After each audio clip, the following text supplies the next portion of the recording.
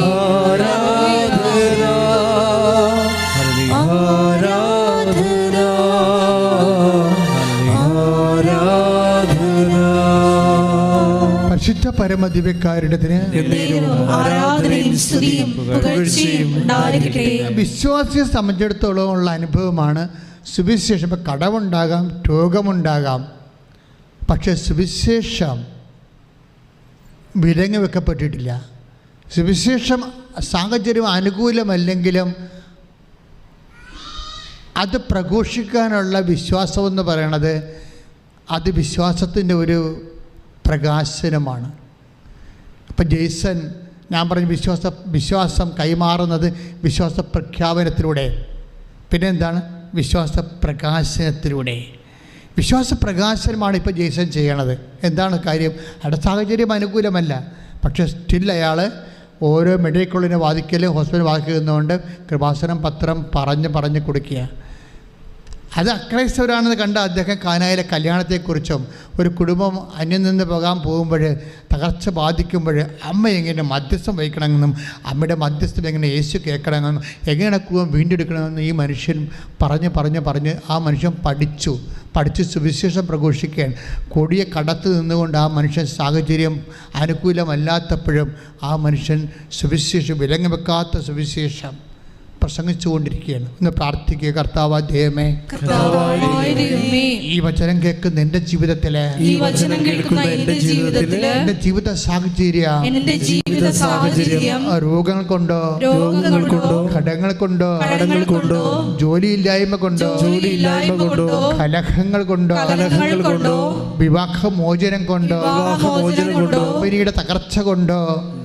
കമ്പനിയുടെ തകർച്ചകൾ കൊണ്ടോ ഏത് തകർച്ചയിലാണെങ്കിലും മരണത്തിന്റെ തകർച്ചയെ അതിജീവിച്ചുകൊണ്ട് പുനരുദ്ധാനം ചെയ്ത യേശുവിൽ വിശ്വസിക്കുന്ന എന്നിലേക്ക് ഉദ്ധാനത്തിന്റെ ശക്തി അഭിഷേകമായി നൽകണമേ.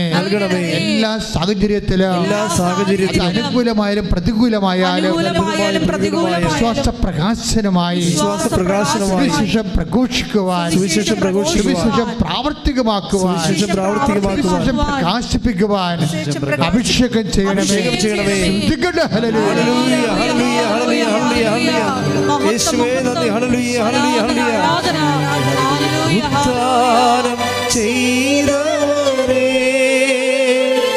ഞങ്ങൾ ആരാധിക്കുന്നു. മരണത്തെ ജയിച്ചവരെ ഞങ്ങൾ ആരാധിക്കുന്നു. ഉദ്ധാനം ചെയ്തവരെ ഞങ്ങൾ ആരാധിക്കുന്നു. മരണത്തെ ജയിച്ചവരെ ഞങ്ങൾ ആരാധിക്കുന്നു. പരിശുദ്ധ പരമ ദിവ്യകാരുണ്യത്തിന് ആരാധനയും സ്തുതിയും പുകഴ്ചയും ഉണ്ടായിരിക്കട്ടെ. ഇതുകൊണ്ടും തീർന്നില്ല. പുള്ളിക്കാരൻ ആൾക്കാരെ കളക്ട് ചെയ്ത് നാട്ടിലേക്ക് ഇറങ്ങി പ്രവർത്തിച്ചു. എല്ലാം ഒരു വണ്ടിയൊക്കെ ബുക്ക് ചെയ്ത് ആൾക്കാരെ കൊണ്ടുവന്ന് കൃപാസനത്തിൽ ഉടമ്പടി എടുപ്പിക്കാൻ തുടങ്ങി. ഇപ്പോഴും ഈ മനുഷ്യൻ്റെ വിഷയത്തിൽ സമാധാനമൊന്നും ഉണ്ടായിട്ടില്ലേ? പക്ഷെ അങ്ങനെ അഡ്വാൻസ് ചെയ്യണം ദൈവത്തിനെ. അല്ല, നമ്മളിപ്പോൾ ചിലരുണ്ടല്ലോ ഓരോരോ പ്രത്യക്ഷീകരണ പ്രാർത്ഥന ചെയ്തേച്ചും വന്ന് കമ്പ്യൂട്ടർ അടിച്ചു നോക്കും. ഓഫർ ലെറ്റർ വന്നാന്ന് അടിച്ചു നോക്കത്തില്ലേ? ഓരോ എന്തെങ്കിലുമൊക്കെ പ്രത്യക്ഷ പ്രാർത്ഥന എന്തെങ്കിലുമൊക്കെ ചില ചില്ലറ പരിപാടിയൊക്കെ ചെയ്തേച്ച് ചെയ്തേച്ചും വന്നിട്ട് വിസ വന്നാൽ കമ്പ്യൂട്ടർ അടിച്ച് നോക്കും. അതൊക്കെ ഒരു ഞരമ്പ് രോഗമാണ്. ദൈവത്തിനെ പരീക്ഷിക്കാൻ വേണ്ടി വയറ്റിപ്പഴപ്പിന് വേണ്ടി മാത്രം ഉടമ്പടി ചെയ്ത ആൾക്കാർ. അങ്ങനെ നിങ്ങൾ നശിക്കരുത്. ദൈവത്തിൻ്റെ മുമ്പിൽ വിലയില്ലാത്ത ആൾക്കാരായിട്ട് ബ്രാൻഡ് ചെയ്യരുത്. അപ്പോൾ ദൈവത്തിന് മനസ്സിലാകത്തില്ല, ദൈവത്തിനല്ല വില, നിങ്ങളുടെ വിസയ്ക്കാണ് നിങ്ങൾ പ്രാധാന്യം കൊടുക്കണമെന്ന്. എന്തിനാണ് ദൈവത്തിന് പിടി കൊടുക്കണത്? അത് ലോക മണ്ടത്തരങ്ങളാണ്. കുറച്ച് ബുദ്ധി വേണം ദൈവമായിട്ട് ഇടപെടണമെങ്കിൽ. ആ ബ്രാൻഡഡ് ആകാതിരിക്കാൻ പ്രത്യേകം ശ്രദ്ധിക്കണം. ഈ ജെയ്സൺ കണ്ടില്ലേ, ബ്രാൻഡഡ് അല്ല. അയാൾക്ക് എന്തുമായിട്ട് അത് എൻ്റെ കടങ്ങളെക്കുറിച്ചും ഒക്കെ കർത്താവിന് തീരുമാനം ഉണ്ടാവും. എനിക്ക് കിട്ടിയ അഭിഷേകത്തിൽ ഞാൻ ദൈവത്തിൻ്റെ ജോലി ചെയ്യുമെന്ന് പറഞ്ഞ് അദ്ദേഹം ഓരോരോ ദാനങ്ങൾ ചെയ്യുക, ദാനധർമ്മങ്ങൾ ചെയ്യുക, ഇങ്ങനെ കുറേ ജോലി ചെയ്തുകൊണ്ടിരിക്കുകയാണ്. സുവിശേഷ വേല ചെയ്യുക. ഇത് വിശ്വാസത്തിൻ്റെ പ്രകാശനങ്ങളാണ്. വിശ്വാസത്തിൻ്റെ പ്രഖ്യാപനം പറഞ്ഞു, വിശ്വാസത്തിൻ്റെ പ്രകാശനം പറഞ്ഞു. അപ്പോൾ എന്താ സംഭവിച്ചത്? അയാൾ സ്വപ്നത്തിൽ വിചാരിക്കാത്ത ധാരണ അധ്യയനിക്കുന്ന ഒരു പുതിയ വഴിയുമായിട്ട് മാതാവ് വരണത്. നമ്മൾ ഞെട്ടിപ്പോവും, കണ്ണ് നിറഞ്ഞു പോവും. എന്താ അമ്മ ചെയ്തെന്നറിയോ? ഈ മനുഷ്യൻ്റെ അപ്പൂപ്പൻ്റെ കാലത്ത് കൈമാറ്റം വന്ന ഒരു കുടുംബപ്പുരയിടമുണ്ട്. അപ്പൂപ്പൻ അദ്ദേഹത്തിൻ്റെ ചേട്ടന് കൊടുത്തതാണ് ആ പുരയിടം. ചേട്ടൻ അത് ചേട്ടൻ്റെ മകൾക്ക് കൊടുത്തു. അവളെ വേറെ സ്ഥലത്ത് കെട്ടിച്ചു വിട്ടു. അവരെല്ലാം അമേരിക്ക സെറ്റിൽഡാണ് വർഷങ്ങളായിട്ട്. ഈ പുരയുടെ ഇവിടെ നാട്ടിൽ കിടപ്പുണ്ട്. ഈ പുരയുടെ ചാർജ് അത് തീർ കൊടുത്തതാണ്. ആ പുരയിടം ഗവൺമെൻറ്റിൽ ഈ ടാക്സ് അടക്കാതെ കാലഹരണപ്പെട്ട് ഗവൺമെൻറ് കൈകയറാൻ പോയി. അപ്പോൾ ഇത് ആരോ ഇവരെ നേരത്തെ അറിയിച്ചിട്ടുണ്ട്, നിങ്ങളുടെ പുരയുടെ മിക്കവാറും സർക്കാർ ഭൂമിയായിട്ട് മിച്ച ഭൂമിയായിട്ട് കണ്ടുകെട്ടാൻ സാധ്യതയുണ്ട്. കാര്യം ഇത് അവർ ടാക്സ് അടക്കണില്ലല്ല. അപ്പോൾ അങ്ങനെ വരുമ്പോൾ ഒരു സുപ്രഭാതത്തിൽ, അത് പണ്ട് നടന്ന കാര്യമാണ്. അപ്പം ജീവിച്ചിരുന്ന കാലത്ത് ഇവിടുന്ന് നാട്ടിൽ നിന്ന് പറഞ്ഞതാണ്, പുരയിടം കാലഘട്ടപ്പെട്ടുകൊണ്ടിരിക്കുകയാണ്, മിച്ചഭൂമിയായി പോകുന്നതൊക്കെ പറഞ്ഞതാണ്. പക്ഷെ ഒരു സുപ്രഭാതത്തിൽ ഈ വല്യപ്പൻ കൈമാറ്റം ചെയ്ത ആ വല്യപ്പൻ്റെ മകള് നാട്ടിൽ വന്നിട്ട് ആ പുരയിടം ജെയ്സനും 6 പേർക്കുമായിട്ട് വീതിച്ച് തീർ കൊടുക്കും. അപ്പോൾ ഒരു 36 സെൻറ്റ് അയാൾക്ക് കിട്ടും. 36 സെൻറ്റ് പെട്ടെന്ന് നിൽക്കണം. ഒരു സുപ്രഭാതത്തിൽ 36 സെൻറ്റ് ഇങ്ങനെ പൊങ്ങി വരികയാണ്. ദൈവം ഒരു സൊല്യൂഷൻ ഉണ്ടായിക്കൊണ്ട് വരുന്ന സംഭവമില്ലേ ദൈവം. എന്നിട്ട് എന്താ അമ്മ ചെയ്തിരിക്കണത്? ജെയ്സൺ എന്താ ചെയ്തിരിക്കണത്? ജെയ്സൺ കൊണ്ട് ഉടമ്പടി ഉപ്പ് കൊണ്ടുപോയി വിശ്വാസ പ്രമാണം ചൊല്ലി ഈ 36 സെൻറ്റിൽ അങ്ങോട്ട് തളിക്കും. എന്താ കാര്യം? പുള്ളിക്ക് ജപ്തിയായി വരികയാണ്. അതുകൊണ്ട് ഈ പുരയിടത്തിൽ കൊണ്ട് ഉടമ്പടി ഉപ്പ് വിതറും. ഉപ്പ് വിതറി ഏതാണ്ട് 3 ദിവസത്തിനുള്ളിൽ പുരയിടം കച്ചവടമായി. ഈ 40 ലക്ഷത്തെ കൂടുതൽ അടക്കാനുള്ള കാശ് കിട്ടണമല്ല, ബാങ്കിൽ നിന്ന് 1 ഡേ സെറ്റിൽമെൻറ്റ് വരും. അപ്പോൾ പിന്നെയും പകുതിയായിട്ട് കടം കുറയും. അതായത് ഒരു വിഷയം നോക്കിയ ദൈവം എന്ത് ജെനുവിനായിട്ടാണ് ഒരു മനുഷ്യനെ ഇട്ട് ഉടമ്പടി ടെക്കേറ്റ്. ഉടമ്പടിയോട് നമ്മൾ വിശ്വസ്തരാണെന്ന് ദൈവത്തിന് തോന്നിയാൽ, ജെയ്സന് ഒരു 1.5 വിശ്വസ്തത കാണിച്ചിരിക്കണത്. 1.5 ദൈവത്തിന് വിശ്വസ്തത ഭയങ്കര ഇഷ്ടമാണ്. കാര്യം ദൈവത്തിൻ്റെ സ്വഭാവമാണ് വിശ്വസ്തത എന്ന് പറയണത്. അപ്പോൾ ഇവൻ ഒരു ദൈവത്തോട് ഉടമ്പടി വിശ്വസ്തത എന്ന് പറയുമ്പോൾ ദൈവം തന്നെ ഒരു ബുദ്ധിയിൽ ഒരു പാക്കേജ് കണ്ടുപിടിച്ചിട്ട് ഇവനെ ലിഫ്റ്റ് ചെയ്യണം. അത് വല്ലാത്തൊരു ലിഫ്റ്റിംഗ് ആയിപ്പോയി. അതായത് അത്ര നമ്മളെ ഒന്നും ചിന്തിക്കാത്ത. അതുകൊണ്ട് ഞാൻ പറഞ്ഞു, ദൈവത്തിന് നിങ്ങൾ വരച്ച് കൊടുക്കരുതെന്ന് പറഞ്ഞതിൻ്റെ കാര്യം. ദൈവം വരക്കട്ടെ. ദൈവം വരക്കുമ്പോൾ അമർത്തി കുലുക്കി നിറച്ചളന്ന് അവൻ 36 6:36 ശ്രദ്ധിക്കട്ടെ. ഹല്ലേലൂയ അല്ലേ? യേശുവേ നന്ദി. ലൂക്ക 6:36-38 ശ്രദ്ധിക്കട്ടെ. ഹല്ലേലൂയ.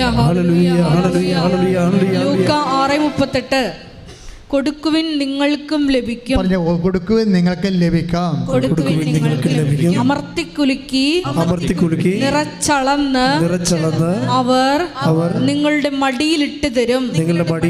ഇതിലെ സംഭവം അതേ ഇപ്പം ജെയ്സൺ കൊടുക്കണല്ല, എല്ലാവർക്കും കൊടുക്കണം. ആകാശിൻ്റെ കടവാണ്. അപ്പോഴും ആൾക്കാരെ വിളിച്ചു നടത്തി കൊടുത്തുകൊണ്ടിരിക്കുക, ദൈവത്തിന് സുവിശേഷം പ്രഘോഷിച്ചുകൊണ്ടിരിക്കുന്നത്. അതാണ് ഈശോ പറയണത്, കൊടുക്കുവിൻ നിങ്ങൾക്ക് ലഭിക്കും. പക്ഷെ ദൈവം തന്നെ എങ്ങനെയാണ്? അമർത്തി കുലുക്കി നിറച്ച് അളന്ന് അവൻ നിൻ്റെ മടിയിലോട്ട് ചൊരിയും. കാര്യം വൺ ടൈം സെറ്റിൽമെൻറ്റിൽ കടങ്ങൾ കുറഞ്ഞ്, അതുകൂടാതെ 2 പുരയിടമാണ് കിട്ടിയിരിക്കുന്നത്. 2 പുരയിട വിട്ട് ഒരു 26 ഒരു 39 സെൻറ്റാണ് വിറ്റ് പോയിരിക്കുന്നത്. അതെല്ലാം പണം പടവടാന്ന് കിട്ടുകയാണ് അത് മനുഷ്യന്. അതിപ്പോൾ എത്രയോ വർഷങ്ങളായിട്ട് വിൽക്കാത്ത പുരയിടമൊക്കെ പടയെന്ന് വിറ്റുപോയി. ദൈവം ഈ വിഷയം ഏറ്റെടുക്കാൻ വേണ്ടി നിങ്ങൾ ദൈവത്തിൻ്റെ തിരുസന്നിധിയിൽ ഉടമ്പടി സത്യസന്ധരാകാൻ വേണ്ടി പ്രത്യേകം പ്രാർത്ഥിക്കുക. കർത്താവ് ദൈവമേ, ഉടമ്പടി സത്യസന്ധരാകാൻ വേണ്ടി ദൈവസ്നേഹത്തോടെ ഉടമ്പടി പ്രയോഗിക്കുവാൻ ഞങ്ങളെ അഭിഷേകം ചെയ്യണമേ. ശ്രദ്ധിക്കട്ടെ. ഞങ്ങൾ ഓരോരുത്തരും നിബന്ധനകൾ വിശ്വസ്താപൂർവം ദൈവസ്നേഹത്തോട് ചെയ്യാൻ അഭിഷേകം ചെയ്യണമേ. പ്രാർത്ഥനയിൽ അമ്മ ഉടനടി പരിഹാരമേകും. ഉടമ്പടി പ്രാർത്ഥനയിൽ അമ്മ ഉടനടി പരിഹാരമേകും. പറയുന്നതു ചെയ്തിടുകിൽ ജീവിതം ധന്യമായി തീർന്നിടും. അവൻ പറയുന്നതു ചെയ്തിടുകിൽ ജീവിതം ധന്യമായി തീർന്നിടും. എന്താ സംഭവിച്ചു കഴിഞ്ഞാൽ നമ്മളിപ്പോൾ വിശ്വാസത്തെയാണ്. ഇപ്പം നിങ്ങളെ കഥ അറിയാതെ ആട്ടം കാണരുത്. വളരെ സിസ്റ്റമാറ്റിക്കായിട്ടാണ് ഈ ശുശ്രൂഷ പോണത്. ഇതിൻ്റെ വിഷയം എന്താണ്? എഫേസ്യസ് 2:8 എന്താണ്? വിശ്വാസം വഴി പറഞ്ഞേ, കൃപയാലാണ് നമ്മൾ രക്ഷിക്കപ്പെട്ടത്. അത് നമ്മുടെ അധ്വാനത്തിന്റെ ഫലമല്ല, ദൈവത്തിന്റെ ദാനമാണ്. അപ്പൊ വിശ്വാസം വഴിയാണ് നമുക്ക് ദാനം ലഭിക്കുക എന്ന് നമുക്ക് കണ്ടത്. അപ്പൊ വിശ്വാസം വഴി ദാനം എങ്ങനെയാണ് ലഭിക്കണമെന്നാണ് നമ്മൾ പിന്നെ കണ്ടത്. വിശ്വാസം പ്രകാശനത്തിലൂടെയാണ്, വിശ്വാസം പ്രഖ്യാപനത്തിലൂടെ. അത്തരം കൊണ്ട് നമ്മൾ പ്രഖ്യാപിക്കുന്നു, വിശ്വാസ പ്രമാണം ചെല്ലുന്നു, പ്രാർത്ഥന ചെല്ലുന്നു. അതെല്ലാം വിശ്വാസ പ്രഖ്യാപനമാണ്. രണ്ടാമത്തെ എന്താണ്? വിശ്വാസ പ്രകാശനമാണ്. ഈ ജെയ്സൺ ചെയ്ത മുഴുവൻ വിശ്വാസ പ്രകാശനം കൂടിയാണ് ചെയ്തിരിക്കുന്നത്. അതുപോലെ തന്നെ വിശ്വാസ പ്രയോഗമുണ്ട്. അയാളെ വിൽക്കാത്ത സ്ഥലത്ത് കൊണ്ടുപോയി വിശ്വാസ പ്രമാണം ചൊല്ലിയിട്ട് ഉപ്പിടുമ്പോഴെന്താ സംഭവം? അത് പ്രയോഗമാണ്. വിശ്വാസം 3-4 തരത്തിലാണ്. ഉടമ്പടി പോലെ ഇത്രയും മനോഹരമായ രീതിയിൽ വിശ്വാസത്തിൻ്റെ സമഗ്രത പ്രകാശിപ്പിക്കുന്ന മറ്റൊരു പ്രാർത്ഥനാ രൂപം ഉണ്ടാകത്തില്ല. ഇത് വിശ്വാസ പ്രയോഗമാണ്. വിശ്വാസം പ്രയോഗിക്കുകയാണ്. പ്രഖ്യാപിക്കുന്നു, പ്രകാശിപ്പിക്കുന്നു, പ്രയോഗിക്കുന്നു. വിശ്വാസ പ്രയോഗമാണ്. വിശ്വാസ പ്രയോഗത്തിൻ്റെ ഏറ്റവും ശക്തമായ ഇപ്പം ബെന്നി ജോസഫ് ബെന്നി എന്ന് പറഞ്ഞ സ്ത്രീയാണ് കേട്ടോ. ബെന്നി ജോസഫ് എന്ന് പറഞ്ഞ സാക്ഷ്യം ഉണ്ടായി ഈ ദിവസങ്ങളുണ്ടായിരുന്നു. എനിക്ക് ഭയങ്കര ഇഷ്ടപ്പെട്ടൊരു സാക്ഷിയാണ്. ബെന്നി ജോസഫിൻ്റെ പ്രോബ്ലം വെച്ച് കഴിഞ്ഞാൽ 10-28 കൊല്ലമായിട്ട് അവർ ഈ കോട്ടപ്പുറത്തുള്ളതാണ്, കൃഷ്ണൻകോട്ട ഇടവകയാണ്. അവരുടെ പ്രശ്നം നിങ്ങൾ ചിന്തിച്ചാൽ അവിടെയൊക്കെ മുഴുവൻ വെള്ളമാണല്ല. നമ്മൾ ഈ പ്രളയത്തിൻ്റെ സമയത്ത് ഏറ്റവും കൂടുതൽ ദുരിതം അനുഭവിച്ച സ്ഥലങ്ങളാണ് കോട്ടപ്പുറം. പെരിയാറൊക്കെ വന്ന് വീഴുന്ന സ്ഥലമല്ലേ. ഇപ്പോൾ പെരിയാർ പൊങ്ങുമ്പോൾ ഓട്ടോമാറ്റിക്കലായിട്ട് എല്ലാ വീട്ടിലും വെള്ളം പൊങ്ങി. എത്രയോ സ്ഥലമാണ് വൈപ്പിൻ തൊട്ട് അങ്ങ് ചെറായി വരെയും, ചെറായം കഴിഞ്ഞ് വെള്ളം പൊങ്ങിയില്ലേ, എല്ലാ വീട്ടിലും വെള്ളം കയറി. അപ്പം അതുപോലെ അവരുടെ വീടിൻ്റെ അടുത്ത് കൂടി ഒരു തോട് പോകണ്ടേ, ഒരു തോട്. ഈ തോടിൻ്റെ പ്രശ്നം ഏറ്റവും വരുമ്പോൾ 7 തോടിങ്ങനെ പൊങ്ങുമ്പോൾ എന്നാ പറ്റണമെന്ന് വെച്ച് കഴിഞ്ഞാൽ അവിടെ പറമ്പിലേക്ക് വെള്ളം കയറും. തോട്ടിലെ വെള്ളം പറമ്പ്. ഇപ്പോഴത്തെ കാലത്ത് തോടെന്ന് പറയുമ്പോൾ അറിയാമല്ല, എല്ലാ അഴുക്കും ഉണ്ടാകുന്ന വേസ്റ്റിട്ട സെപ്റ്റി ടാങ്ക് പൊട്ടി ഒഴുകണ പോലെയാണ് ഈ തോടൊക്കെ പൊട്ടണത്. നിങ്ങളൊന്ന് പ്രാർത്ഥിക്കേണ്ട ഒരു വിഷയമാണ്. കാര്യം ഒരു 50 കൊല്ലം മുമ്പ് നമ്മുടെ തോടൊക്കെ എന്ത് മനോഹരമായിരുന്നു, വൃത്തിയായിരുന്നു, മെനയായിരുന്നു. ഇപ്പോൾ എല്ലാം സെപ്റ്റി ടാങ്ക് പോലെ കറുത്തില്ലേ. അതായത് നമ്മുടെ സംസ്കാരത്തിൽ വന്നിരിക്കുന്ന ഒരു പെശകാണ് ശരിക്കും. നമ്മൾ എത്ര എഡ്യൂക്കേറ്റഡ് ആണ്, പക്ഷേ നമുക്ക് സംസ്കാരം കുറവാണ്. അതുകൊണ്ട് നമ്മുടെ പരിസരങ്ങളൊക്കെ ഭയങ്കര മലിനീകരണമാണ്. വെള്ളം മാത്രമല്ല, അന്തരീക്ഷവും എല്ലാം. ഇപ്പോൾ പണ്ടൊക്കെ നമ്മൾ കടകളിലൊക്കെ ചെല്ലുമ്പോൾ കണ്ടിട്ടില്ലേ, സിഗരറ്റ് കുറ്റിയും അതുപോലെ ബീഡി കുറ്റിയും എല്ലാം ഇവിടെ കിടക്കണ കാണാം. സിഗരറ്റ് കുറ്റി, ആൾക്കാർ മുറുക്കാൻ തുപ്പണ. പണ്ട് മരണ വീട്ടിലൊക്കെ ചെന്ന് കഴിഞ്ഞാൽ നമ്മൾ ഭയങ്കര കുറേ ആൾക്കാരിങ്ങനെ സ്ഥിരം തുപ്പ് തൊഴിലാളികളായിട്ട് ഇരിപ്പുണ്ടാവും അല്ലേ. കുറേ ബീഡിയൊക്കെ വാങ്ങിച്ച് കുറേ വെറ്റിലൊക്കെ മുറുക്കി. ഇപ്പോൾ ആ കാലം കഴിഞ്ഞ് ഇപ്പോൾ നമ്മൾ വീട്ടിൽ മരണ വീട്ടിൽ ചെന്ന് കഴിഞ്ഞാൽ നമുക്കറിയാം, കുറേ വെറ്റിലൊക്കെ വെച്ചുകൊണ്ട് മുറുകി തോന്നിവാസം പറഞ്ഞുകൊണ്ടിരിക്കുന്ന ഒരു വർഗത്തെ കാണുമായിരുന്നു. നമ്മുടെ അപ്പൂപ്പന്മാരാണ്, അവരൊക്കെ മരിച്ചുപോയി. പക്ഷെ മുറുക്കാൻ ഇപ്പോൾ ഇല്ലെങ്കിലും വേറെ തരത്തിലുള്ള വിഷസംഭവങ്ങൾ ഒത്തിരി പൊതുവെ വന്ന്. അതുപോലെ അതെല്ലാം കൊണ്ടുവന്ന് ഇതെല്ലാം ഡംപ് ചെയ്യണത്, പ്ലാസ്റ്റിക്കും എല്ലാം ഡംപ് ചെയ്യണ തോട്ടിലാണ്. ഈ തോട് പൊങ്ങിയിട്ട് സെപ്റ്റി ടാങ്ക് പൊങ്ങിയ പോലെയുള്ള അവസ്ഥയാണ്. ഇവിടെ വീട്ടിൽ കയറിയ വെള്ളം, മഴ പെയ്ത വെള്ളം വീട്ടിൽ കയറും, പിന്നെ ജീവിക്കാൻ പറ്റത്തില്ല. 10-20 കൊല്ലമായി ഇതാ ഇവർ കെട്ടിവന്ന കാലം മുതൽ അനുഭവിക്കണതാണ്. ഇവർ വിശ്വാസം പ്രയോഗിക്കണ ഈ ബെന്നി ജോസഫ് വിശ്വാസം പ്രയോഗിക്കണ ഇവർക്ക് എന്താ ഇനി ഒരു മാർഗമില്ല. ഇത് അവരൊരു പ്രൈവറ്റ് തോടാണ്. പഞ്ചായത്തിൽ കൊണ്ട് അപേക്ഷ വെക്കുമ്പോൾ അവർ പറയും ഇത് ഞങ്ങൾക്കൊന്നും ഇതിൻ്റെ അത് ചെയ്യാനില്ല, ഇത് ഒരു ജന്മിയുടേതാണ്, പ്രൈവറ്റ് തോടാണെന്ന് പറയും. പിന്നെ എന്ത് ചെയ്യാൻ, സഹിക്കാതിരിക്കാൻ പറ്റും. നിങ്ങളവിടെ നിന്ന് വിറ്റിട്ട് പോകാൻ നോക്കാൻ പറയും. അതൊക്കെയാണ് മനുഷ്യമായിട്ടുള്ള പരിഹാരം, അതാണ് അവർ പറയണത്. പക്ഷേ ദൈവത്തിൻ്റെ പരിഹാരങ്ങൾ കേൾക്കണ രസമാണ്. ഉടമ്പടി ചെയ്യുമ്പോൾ എന്താ സംഭവിക്കണത്? ഉടമ്പടി ചെയ്യുമ്പോൾ ബെന്നി ജോസഫ് എന്താ ചെയ്യണത്? അമ്മേ, ഞാൻ കെട്ടിവന്ന കാലം തൊട്ട് ഈ സെപ്റ്റി ടാങ്ക് പൊങ്ങി വന്ന് തോട് മുഴുവൻ പൊങ്ങി എൻ്റെ വീട്ടിൽ കയറിയിട്ട് എൻ്റെ മക്കൾ വളമൊക്കെ കടിച്ച് വല്ലാത്ത പ്രാകൃതം പിടിച്ച ജീവിതമാണ്. ഞങ്ങളീ നരകത്തിൽ നിന്ന് രക്ഷിക്കാൻ പറ്റണേ. അതാണ് ഉടമ്പടി. ഇത് ഉടമ്പടി ചെയ്തിട്ട് ഇവരെന്താ ചെയ്യണത്? ഈ ഉപ്പ് വാങ്ങിച്ച് വിശ്വാസ പ്രമാണം. ഞാൻ ഉടമ്പടി വിശ്വാസ പ്രയോഗത്തെക്കുറിച്ചാണ് പറയണത്. നിങ്ങളവർക്ക് എന്താ ഉടമ്പടി എന്താ ഉപ്പ ഇതെന്നാ എന്താ കൂടത്തിലൊന്നുമല്ല. അത് വിശ്വാസത്തിൻ്റെ പ്രയോഗമാണ്. പ്രഖ്യാപനമുണ്ട്, പ്രകാശനമുണ്ട്, പ്രയോഗമുണ്ട്. ബെന്നി ജോസഫിൻ്റെ അത് പ്രയോഗമാണ്. ആ പ്രയോഗം ഈ ഉപ്പ് കൊണ്ടുപോയി ഇവർ വിശ്വാസ പ്രമാണം ചെല്ലിയിട്ട് ആദ്യം പ്രഖ്യാപിക്കും, ഈ തോട്ടിലോട്ടിടും. തോട്ടിടുമ്പോൾ നിങ്ങളവർക്കും തോടറിനെ പറ്റുമെന്ന്. അങ്ങനെയില്ല. എന്താ സംഭവിച്ചു കഴിഞ്ഞാലും 2 ദിവസം കഴിഞ്ഞപ്പോൾ പഞ്ചായത്തിൽ നിന്ന് വിളിക്കുവരാ. പഞ്ചായത്ത് എന്ന് വെച്ചാൽ അവർ പറയണത്, ഇന്നത്തെ പഞ്ചായത്ത് കമ്മിറ്റി നിങ്ങളുടെ വിഷയമാണ് ഡിസ്കസ് ചെയ്തത്, നിങ്ങളെ രക്ഷിക്കാൻ പറ്റുമോ എന്ന് ഞങ്ങളൊന്ന് ആലോചിക്കുകയായിരുന്നു. അപ്പോൾ ഒരു 5 ലക്ഷം രൂപ നിങ്ങളെ രക്ഷിക്കാൻ വേണ്ടി ഞങ്ങൾ നീക്കി വെച്ചിട്ടുണ്ട്. പക്ഷേ 5 ലക്ഷം കൊണ്ട് നിങ്ങളുടെ വിഷയം പരിഹരിക്കപ്പെടത്തില്ല. അപ്പം ഞങ്ങൾ ബ്ലോക്കിൽ അതിനു വേണ്ടി വേറെ ഒരു അപേക്ഷ വെച്ചിട്ടുണ്ട്. പഞ്ചായത്തിൻ്റെ അപേക്ഷ ബ്ലോക്കിൽ വെച്ച്. അപ്പോൾ അടുത്ത ആഴ്ച പറഞ്ഞ് ബ്ലോക്കിൽ നിന്നും 5 ലക്ഷം രൂപ അനുവദിച്ചെന്ന് പറഞ്ഞു. നോക്കിയേ, ഒരു കഥ പണ പോക്ക് കണ്ടില്ലേ? ഒരു ഉപ്പെറിഞ്ഞ സംഭവമാണ്.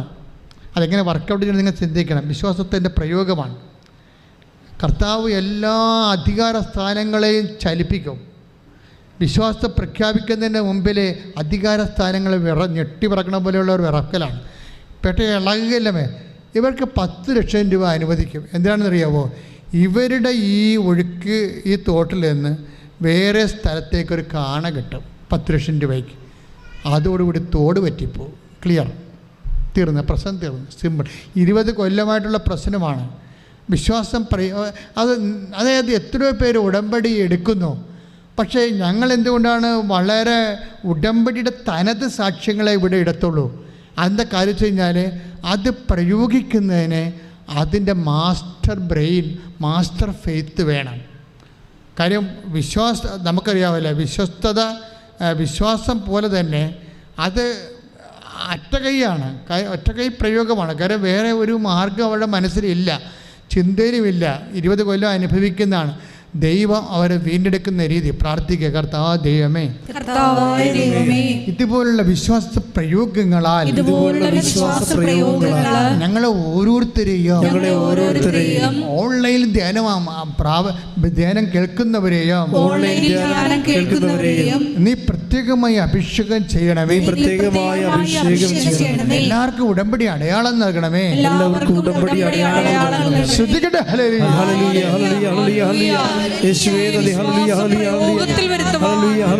ഞങ്ങളെ ശക്തീകരിക്കണമേ എന്ന് പ്രാർത്ഥിക്കുന്നു. ഹല്ലേലൂയ, ഹല്ലേലൂയ, മഹത്വം, മഹത്വം, ആരാധന, ആരാധന. Hallelujah, hallelujah. എല്ലാവരും എഴുന്നേറ്റ് നിൽക്കുക. എഴുന്നേറ്റ് നിന്ന് കരങ്ങളടിച്ച് കേട്ട വചനങ്ങൾക്ക് എല്ലാം നന്ദി പറഞ്ഞ് നമുക്ക് പ്രാർത്ഥിക്കാം. വിശ്വാസത്തിനാൽ നീതിമാൻ ജീവിക്കും. വിശ്വാസിയെ പതരാതെ, വിശ്വാസിയെ പതരാതെ. വിശ്വാസത്തിനാൽ നീതിമാൻ ജീവിക്കും. വിശ്വാസിയെ പതരാതെ, വിശ്വാസിയെ പതരാതെ. വിശ്വാസിയെ പതരാതെ, വിശ്വാസിയെ പതരാതെ. വിശ്വാസിയെ പതരാതെ, വിശ്വാസിയെ പതരാതെ. വിശ്വാസത്തിനാൽ നീതിമാൻ ജീവിക്കും. വിശ്വാസിയെ പതരാതെ, വിശ്വാസിയെ പതരാതെ. വിശ്വാസത്തിനാൽ നീതിമാൻ ജീവിക്കും. വിശ്വാസിയെ പതരാതെ, വിശ്വാസിയെ പതരാതെ. വിശ്വാസിയെ പതരാതെ, വിശ്വാസിയെ പതരാതെ. വിശ്വാസിയെ പതരാതെ, വിശ്വാസിയെ പതരാതെ. വിശ്വാസത്തിനാൽ നീതിമാൻ ജീവിക്കും. വിശ്വാസിയെ പതരാതെ, വിശ്വാസിയെ പതരാതെ. സ്തുതിക്കട്ടെ. ഹല്ലേലൂയ, ഹല്ലേലൂയ, ഹല്ലേലൂയ.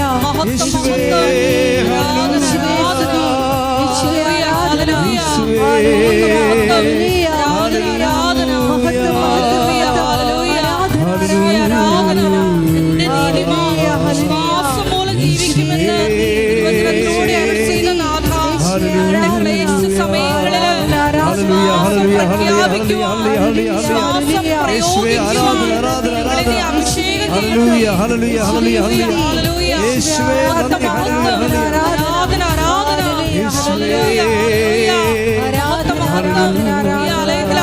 എല്ലാ മക്കളെയും സമർപ്പിച്ചു പ്രാർത്ഥിക്കുന്നു.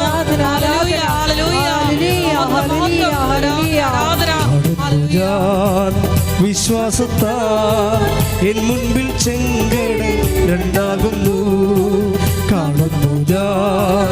വിശ്വാസത്താൽ എൻ മുൻപിൽ ചെങ്കടൽ രണ്ടാകുന്നു.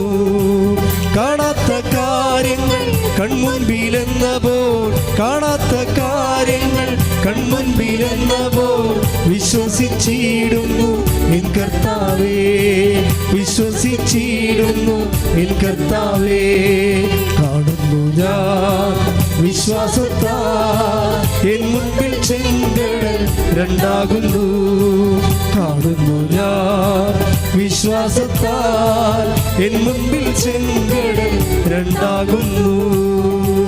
പരിശുദ്ധ പരമദിവ്യകാരുണ്യത്തിന് ആരാധനയും സ്തുതിയും പുകഴ്ചയും ഉണ്ടായിരിക്കട്ടെ. പരിശുദ്ധ പരമദിവ്യകാരുണ്യത്തിന് ആരാധനയും സ്തുതിയും പുകഴ്ചയും ഉണ്ടായിരിക്കട്ടെ. പരിശുദ്ധ പരമദിവ്യകാരുണ്യത്തിന് ആരാധനയും സ്തുതിയും പുകഴ്ചയും ഉണ്ടായിരിക്കട്ടെ. സന്തോഷത്തിലിരിക്കുക. എൻ്റെ പ്രിയപ്പെട്ടവരെ, നമ്മൾ ഈ ഉപ്പൊക്കെ വിതറുക, പ്രാർത്ഥിക്കുക എന്നൊക്കെ പറയുമ്പോൾ നിങ്ങളവർക്കും അതൊക്കെ എന്തോ ഈ വേറെ മന്ത്രതന്ത്രങ്ങളും കൂടുതലൊക്കെ ചെയ്യുന്ന ആൾക്കാർ ചെയ്യണമല്ലേ. നിങ്ങൾക്ക് അതായത് അത് അവരുടെ വിഷയം വേറെ, അതൊന്നുമല്ല നമ്മുടെ വിഷയം. ബൈബിൾ ഉടമ്പടിയുമായിട്ട് ഉപ്പ് എങ്ങനെയാണ് പ്രധാനപ്പെട്ടത്. നമ്മൾ ഉടമ്പടിയിൽ കിട്ടുന്ന ഒരു സംഭവമാണ് ഉപ്പ്, വെഞ്ചരിച്ച ഉപ്പ്. അതിൻ്റെ പ്രയോഗമാണ് ഈ പറഞ്ഞുകൊണ്ടിരിക്കുന്നത്. എന്തുകൊണ്ടാണ് ഇതിന് പ്രാധാന്യം? ഉടമ്പടിയുടെ അടയാളമാണ് ബൈബിളിൽ ഉപ്പെന്ന് പറയണത്. ഉടമ്പടി ഇല്ലാത്ത ഒരു നേർച്ച വസ്തു ഞങ്ങൾ നിങ്ങൾക്ക് തന്നിട്ടില്ല. തേനൊന്നും ഉടമ്പടിയിലില്ല, അത് നിങ്ങൾ ഉടമ്പടി ഭാഗമായൊക്കെ നിങ്ങൾക്ക് തരണില്ല. പക്ഷേ ഉപ്പ് ഉടമ്പടിയുടെ ഭാഗമാണ്. അത് ഉടമ്പടി ചെയ്തതിൻ്റെ അടയാളമാണ് ഉപ്പ്. അത് നീക്കിക്കളയരുതെന്നാണ് ബൈബിൾ പറയണത്. ഒരു വസ്തു ഉടമ്പടിയുടെ ഭാഗമാണെങ്കിൽ ആകണമെങ്കിൽ അതിൻ്റെ ഉപ്പ് തളിക്കപ്പെടണം. അതുകൊണ്ടാണ് ഉടമ്പടിയുടെ ഉപ്പ് നീക്കിക്കളയരുതെന്ന് ബൈബിൾ കർശനമായിട്ട് പറയണത്. ഇപ്പം ലെവയ പുസ്തകമില്ലേ, ലെവയ 2:13 എടുത്ത് ശ്രദ്ധിക്കട്ടെ. ഹല്ലേലൂയ,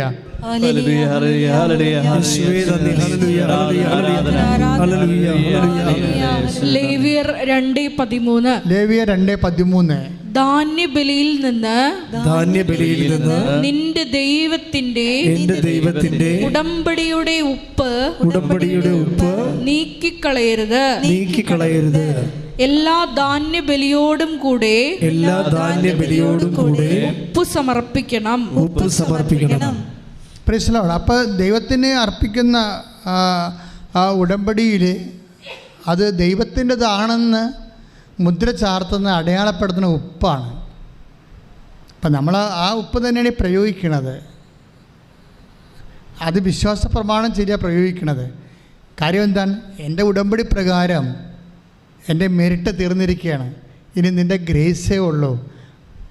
എനിക്ക് നീയാണ് എൻ്റെ അവസാനത്തെ ആശ്രയം. അതുകൊണ്ട് ആ ഉടമ്പടിയെ അനുസ്മരിച്ചുകൊണ്ടാണ്, വിശ്വാസത്തെ പ്രഖ്യാപിച്ചുകൊണ്ടാണ്, അതാണ് വിശ്വാസ പ്രയോഗമെന്ന് പറയുന്നത്. വിശ്വാസം നമുക്ക് കൈമാറുന്നത് വിശ്വാസ പ്രകാശനമുണ്ട്, വിശ്വാസ പ്രഖ്യാപനമുണ്ട്, വിശ്വാസ പ്രയോഗമുണ്ട്. ആ ഉടമ്പടിയുടെ ഉപ്പ് അത് ദൈവത്തിൻ്റെ രീതി അനുസരിച്ച് ഉടമ്പടി എന്ന് പറയുമ്പോൾ നമ്മൾക്കാണ് ഈ 90 ദിവസം. അത് ഒബേദ് ഹെറോദിൻ്റെ വീട്ടിൽ ഉടമ്പടി ഇരുന്ന ദിവസവും അയാൾക്ക് അനുഗ്രഹം ലഭിച്ച 90 ദിവസമാണ്. പക്ഷേ ദൈവത്തെ സംബന്ധിച്ചിടത്തോളം ഉടമ്പടി അങ്ങനെ ഒരു 90 ദിവസം അങ്ങോട്ട് ഇല്ല. ശാശ്വതമാണ്.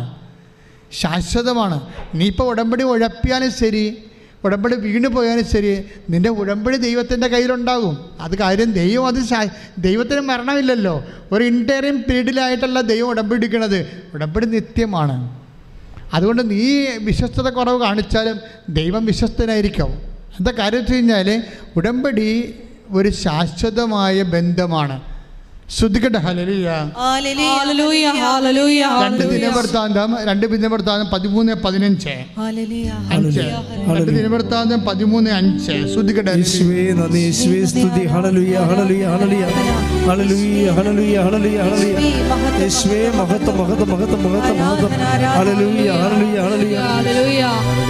രണ്ട് ദിനവൃത്താന്തം 13:5. ഇസ്രായേലിന്റെ ദൈവമായ കർത്താവ്, ഇസ്രായേലിന്റെ ദൈവമായ കർത്താവ് ലവണ ഉടമ്പടിയാൽ ലവണ ഉടമ്പടിയാൽ ദാവീദിനും പുത്രന്മാർക്കും ഇസ്രായേലിന്റെ രാജ്യത്വം ശാശ്വതമായി നൽകിയിരിക്കുന്നത് നിങ്ങൾക്കറിഞ്ഞുകൂടെ. ലവണ ഉടമ്പടിയുടെ പ്രത്യേകത, ഉടമ്പടിയുടെ അടയാളമാണ് ഉപ്പ്. ആ ഉപ്പിൻ്റെ അർത്ഥം എന്ന് പറഞ്ഞാൽ എന്താണ്? ശാശ്വതമായ ബന്ധമാണെന്നാണ്. ശാശ്വതമായ ബന്ധം. അത് നിങ്ങൾക്കറിയണമെങ്കിൽ നിങ്ങൾ ഉടമ്പടി വീണ് പോയാൽ പിന്നെ അയ്യോ ചില പറയും ഞാൻ ഉടമ്പടി ചെയ്യത്തില്ല. എന്താ കാര്യം? അത് വീണ് പോകും. വീഴട്ടെ മക്കളെ, കർത്താവിൻ്റെ കയ്യിൽ നിങ്ങളുടെ ഉടമ്പടി ഭദ്രമായിരിക്കും. കാര്യം എന്താണ്? ദൈവത്തിന് ഉടമ്പടി ശാശ്വതമാണ്. പിന്നെ നിങ്ങളുടെ ടൈം കഴിയുമ്പോൾ തിരിച്ചു വന്നാലും കർത്താവ് ആ വിഷയം ടേക്കപ്പ് ചെയ്യും. കാര്യം എന്താ പറയുക? ഇതറിയണമെങ്കിൽ നിങ്ങൾ കാര്യം ഈ ദിവസം നടന്നൊരു ഷോണിൻ്റെ സാക്ഷ്യം നോക്കിയാൽ മതി. വൈക്കത്തുനിന്ന് ഷോൺ എന്ന് പറഞ്ഞൊരു മകൾ സാക്ഷ്യം പറഞ്ഞിട്ടുണ്ട്. അവരൊരു കമ്പനി ഡയറക്ടറാണ്. അവരുടെ ഭർത്താവ് പണ്ട് അവർ പറയുന്നുണ്ട് സാക്ഷ്യത്തെ, പണ്ട് കൃപാസനത്തിനെതിരെ പ്രവർത്തിച്ചിരുന്ന, നമുക്കെതിരെ വരുന്ന ട്രോളൊക്കെ ഫേസ്ബുക്കിൽ ഒക്കെ ഷെയർ ചെയ്തിരുന്ന ആളാണ്. ഇത് കള്ളത്തരമാണെന്നൊക്കെ വിശ്വസിച്ചിരുന്ന ഒരാളാണ്. അപ്പോൾ അതുകൊണ്ട് ഇതിനെ ആക്രമിച്ചിരുന്ന ഒരാളാണ്. അയാൾക്ക് വിശ്വാസം കുറവാണ്. പിന്നെ മദ്യപാന പ്രവണതകളും ആസക്തികളും കൊണ്ട് പല വിഷയം. ഇപ്പോൾ കമ്പനിക്ക് ഇവർക്ക് 40-20 ലക്ഷം കടവുമായി. ഇവർക്കാരും ലോണ് കൊടുക്കണില്ല. കാര്യം ഇവർ കമ്പനിയുടെ ഡയറക്ടറായത് കാരണം ഒരു ലോണ് കിട്ടണില്ല. അപ്പം അങ്ങനെ ബാങ്ക് ലോൺ അനുവദിക്കണില്ല, കടവുണ്ട്. അപ്പം ഇങ്ങനെ ഒരു വല്ലാത്തൊരവസ്ഥയിൽ ഇവർ വന്ന് ഉടമ്പടി എടുക്കുകയാണ്. അപ്പോൾ ഉടമ്പടി എടുക്കുമ്പോൾ ഭർത്താവും ഭാര്യയും കൂടിയാണ് ഉടമ്പടി എടുക്കാൻ വരണത്. അപ്പോൾ വന്ന് ഇവിടെ മുട്ടുകുത്തുമ്പോൾ ഒരു കൊച്ച് ഇവിടെ മുട്ടുകുത്തുന്നുണ്ടായിരുന്നു, പ്രാർത്ഥിക്കുന്നുണ്ടായിരുന്നു. അപ്പോൾ ഷോൺ ഭർത്താവിനോട് പറയും, ഈ കൊച്ച് നേരത്തെ കേടാ, അവിടെ ഇരുന്ന് പ്രാർത്ഥിക്കാൻ പാടില്ലേ, എന്തിനാണ് മുട്ടുകുത്തണത്? അപ്പോൾ ചില ആൾക്കാർക്ക് മുട്ടുകുത്താൻ പാടല്ലേ. അപ്പം അതുകൊണ്ട് ചിലർ മുട്ടുകുത്തിയാലേ പ്രാർത്ഥന ഉള്ളോ ആ രീതിയിൽ ചിന്തിക്കുന്ന ആളാണ്. ഈ മുട്ടുകുത്തണത് എഴുന്നേക്കുന്നവർക്ക് എന്താ കഥയിരിക്കണത്, ഈ എവിടെയെങ്കിലും ഇരുന്ന് മനുഷ്യരെല്ലാം പ്രാർത്ഥിക്കണം, അങ്ങനെ ചിന്തിക്കുന്ന ഒരു ബുദ്ധിപരമായിട്ടുള്ള. അതുകൊണ്ട് ഭാര്യയോട് ഭർത്താവ് പറയും, ഈ കൊച്ചിന് എന്നാത്തിൻ്റെ കേടാ, അവിടെ അങ്ങനെ ഇരുന്ന് പ്രാർത്ഥിക്കാൻ പാടില്ലേന്ന്. അത് കൊച്ചിവിടെ ഇരിക്കണം, അവരവിടെ നിന്ന് പതുക്കെ പറഞ്ഞ കാര്യമാണ്. പക്ഷേ ഇവർ എഴുന്നേറ്റ് പോകുമ്പോൾ ഈ കൊച്ചു പുറകെ പോകും. കൊച്ചു ചെന്നിട്ട് പറഞ്ഞു, ചേച്ചി എന്തിനാണ് ഇവിടെ പ്രാർത്ഥിക്കാൻ വന്നത്? അപ്പോൾ എൻ്റെ കമ്പനിയിലെ കടമാണെന്ന് പറയും. അപ്പോൾ പറയും, ചേച്ചി ഇന്ന് മുതൽ ചേച്ചി അമ്മയുടെ അടയാളം കണ്ടു തുടങ്ങുമെന്ന് പറയും. ഒരു കാര്യമാണ് പൂക്കുണ്ടില്ലേ, ഇന്ന് മുതൽ ഇവർ ഇത്രയും അതിന് അകലമുണ്ട്. പതുക്കെ പറഞ്ഞ കാര്യം ഇവൻ കേട്ടിട്ടില്ല. പക്ഷേ ഇവനെ മാതാവ് പറഞ്ഞ് വിടുകയാണ് ഇന്ന് മുതൽ. കാര്യം അവർക്ക് വിശ്വാസം കുറവല്ലേ. അപ്പോൾ ഇന്ന് മുതൽ ചേച്ചി അടയാളം കണ്ടു തുടങ്ങുമെന്ന് പറയും. പിന്നെ അടയാളങ്ങൾ ഇങ്ങനെ വരണത് കാണാം. ഇപ്പോൾ ഈ ജീവിത പങ്കാളികൾ എന്താ ചെയ്യണത്? എല്ലാ ആഴ്ചയും കൃപാസന്ധ്യ വരും. കൃപാസന്ധ്യ വരും എല്ലാ ദിവസവും. പക്ഷേ ഒരു പെട്ടെന്ന് ഇവരുടെ കടങ്ങളെല്ലാം ബാങ്കിൽ നിന്ന് വിളിച്ചു, ഇവർക്ക് പേഴ്സണൽ ലോൺ കൊടുക്കാമെന്ന് പറഞ്ഞ്. അപ്പം പേഴ്സണൽ ലോൺ അനുവദിച്ചതോടുകൂടി ഇവിടെ കടങ്ങളെല്ലാം അവസാനിച്ചു പെട്ടെന്നായി. അപ്പോൾ അത് അടയാളം അവർ ആ കൊച്ചു പറഞ്ഞ് ശരിയാണ്. ഇന്ന് മുതൽ നിങ്ങളുടെ ജീവിതത്തിൽ അമ്മ അടയാളം കാണിച്ചുകൊണ്ടിരിക്കും. ഭർത്താവിനും അടയാളം കിട്ടി, അയാളുടെ മദ്യപാനമൊക്കെ അയാൾ അവസാനിപ്പിച്ചു. പെട്ടെന്നാണ് അയാൾക്ക് വിശ്വാസം കിട്ടി, അടയാളം കിട്ടി, മദ്യപാനം അവസാനിപ്പിച്ചു, ഇവരുടെ തന്നെ കടങ്ങളെ പരിഹരിച്ചു. അപ്പോൾ മാതാവിൻ്റെ അടുത്ത് എല്ലാ ആഴ്ചയിലും വരാൻ തുടങ്ങി. പക്ഷേ ഷോണിൻ്റെ ജീവിതത്തിൽ എന്നെ സ്പർശിച്ച അതല്ല സംഭവം. ഷോൺ ഒരിക്കൽ ഇവിടെ നിന്ന് പ്രാർത്ഥിക്കുമ്പോൾ അവർ രാവിലെ വന്നിട്ട് വൈകുന്നേരം പോണ പ്രാർത്ഥിയാണ്. അപ്പം അങ്ങനെ ഒത്തിരി പേരുണ്ടേ, രാവിലെ മാതാവിൻ്റെ അടുത്ത് വന്നിരുന്നിട്ട് വൈകുന്നേരം പ്രാർത്ഥിച്ചിട്ട് പോകും. പക്ഷേ ഈ ഒരു ദിവസം ഇവർ കഴിഞ്ഞ ഒരു മാസമാണെന്ന് തോന്നുന്നു, ഒരു ദിവസം ഇവർ പെട്ടെന്ന് ഷോൺ എഴുന്നേറ്റിട്ട് ഭർത്താവിനോട് പറഞ്ഞ് നക്കു ഉടനെ മെഡിക്കൽ കോളേജിൽ പോകണമെന്ന് പറഞ്ഞു. അപ്പോൾ അവർ വൈക്കത്തുകാരാണ്. അപ്പോൾ ഭർത്താവ് പറഞ്ഞ്, എന്നാ മെഡിക്കൽ കോളേജ് വണ്ടാനത്ത് എന്തുമാത്രം ദൂരം ഉണ്ടെന്ന് നിനക്കറിയാവോ? 10-20 കിലോമീറ്ററേ ഉള്ളൂ. പക്ഷെ അവർ വൈക്കത്തുനിന്ന് ആയത് കാരണം അങ്ങോട്ടല്ല പിന്നെ പോകണം, പിന്നെ തിരിച്ചു വരണ്ടേ. അപ്പോൾ അത് പറ്റത്തില്ല, അങ്ങ് പോകണമെന്ന് പറയും. പിന്നെ ഇവർ രണ്ടുപേരും ഇങ്ങനെ അവർക്ക് കാറുള്ളവരാണ്. കാറിൽ കയറി അവർ എന്തിന് ഇവർക്ക് പത്രം കൊടുക്കണം. അതാണ് മാതാവ് ഇവിടെ ഇരുന്നപ്പോൾ പത്രം കൊടുക്കാനും കാണിച്ചു. അപ്പം അങ്ങനെ പത്രം കൊടുക്കാൻ വേണ്ടി വണ്ടാനത്ത് മെഡിക്കൽ കോളേജിൽ പോവുകയാണ്. അവിടെ മെഡിക്കൽ കോളേജ് ചെന്നപ്പോൾ ഒരു ചേടത്തി അവിടെ ഇരിപ്പുണ്ട് വാതിക്ക്. കുറേ ആൾക്കാരൊക്കെ ഇവർക്ക് പത്രം കൊടുത്തു ചേടത്തിയെടുത്ത് വരും. ചേടത്തിയിട്ട് വരുമ്പോൾ പത്രം കൊടുക്കും ചേടത്തിക്ക്. പത്രം കൊടുക്കുമ്പോൾ ഷോണി പത്രം കൊടുക്കുമ്പോൾ ചേടത്തിക്ക് വിറയും.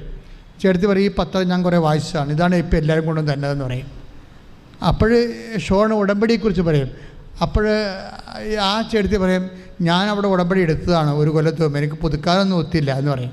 എൻ്റെ ഭർത്താവ് ആശുപത്രിയിലാണ്. അപ്പോൾ ഷോൺ ചോദിക്കും, എന്താ ഇവിടെ വന്നത്? ഭർത്താവ് ആശുപത്രിയിലാണെന്ന് പറയും. അപ്പോൾ എന്താ വെച്ച് കഴിഞ്ഞാൽ എന്താ സംഭവിച്ചതെന്ന് വെച്ചാൽ ഇവർ 1 കൊല്ലം 2 കൊല്ലം മുമ്പ് ഉടമ്പടി എടുത്ത പാർട്ടിയാണെങ്കിലും ഉടമ്പടി പുതുക്കാൻ അവർക്ക് കഴിഞ്ഞില്ലെങ്കിലും അവിടെ ക്ലേശങ്ങൾക്ക് അറുതിയൊന്നും ഇല്ലെങ്കിലും ഇവരെന്നാ ചെയ്തുകൊണ്ടിരിക്കുന്നത്? ഷോൺ നോക്കുമ്പോൾ ഈ പഴയ ആ 2 കൊല്ലം നമ്മളെ ഉടമ്പടി കാശിന് ഇവർ തിരുമ്മി വിശ്വാസ പ്രമാണം ചൊല്ലിക്കൊണ്ടിരിക്കുകയാണ്. ആ ഒരു കാഴ്ച നിങ്ങൾ ശ്രദ്ധിക്കണം. ഇവർ വിശ്വാസ പ്രമാണം ചൊല്ലി എന്താ കാര്യം വെച്ച് കഴിഞ്ഞാൽ ഇവർക്ക് ഈ ഭർത്താവിന് മരുന്ന് മേടിക്കാൻ 3 പ്രാവശ്യം മെഡിക്കൽ സ്റ്റോറിൽ നിന്ന് കടം കൊടുത്തതാണ്. ഇനി കൊടുക്കത്തില്ല, ഇനി അയാളവിടെ കിടക്കാനോട് മാസങ്ങളായി, ഇനി കടം കൊടുക്കത്തില്ല. ഇനി കിട്ടണമെങ്കിൽ ഓണർ പറയണമെന്ന് പറഞ്ഞ് വിട്ടിരിക്കുകയാണ്. അപ്പോഴാണ് ഷോണിൻ്റെ അടുത്ത് ഇവർ ചോദിക്കുമ്പോഴാണ് ഈ വിഷയം അറിയണത്.